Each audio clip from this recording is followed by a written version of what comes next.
കൈമാറൻ. ചേച്ചി ഇന്ന് രാവിലെ അവളൊരു സമ്മാനം തന്നു. എന്ത് സമ്മാനമാണ് മുത്തേ തന്നത്? ഹൃദയം കൈമാറിയോ? അതെ ചുംബന പൂ കൊണ്ടു മൂടിയോ? അതെ തങ്കഭസ്മ കുറിയിട്ട തമ്പുരാട്ടി നിന്റെ തിങ്കളാഴ്ച നോയമെന്ന് മുടക്കിയോ? എന്താണ് മുത്തേ പറയൂ, എന്താണ് കാലമാട ഇന്ന് അവള് തന്നത്?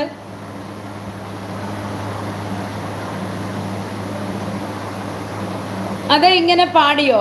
ഏഴുമല പൂച്ചോല മാമണിക്ക് മണിമാല പുത്തന്നാറ്റുവേല കൊഞ്ചടി കൊഞ്ചടി കൊഞ്ചടി കൊഞ്ചടി കാട്ടുപൂവേ. ഓ അങ്ങനെയാണോ മുത്തേ? അതാണോ കാലമാടൻകുട്ട ഇന്ന് നിനക്ക് നൽകിയത്? എന്തു പറഞ്ഞാലും നീ എൻ്റേതല്ലേ വാവേ, നിന്നു പിണങ്ങാതെ ഒന്ന് കൂടെ പോരൂ പൂവേ.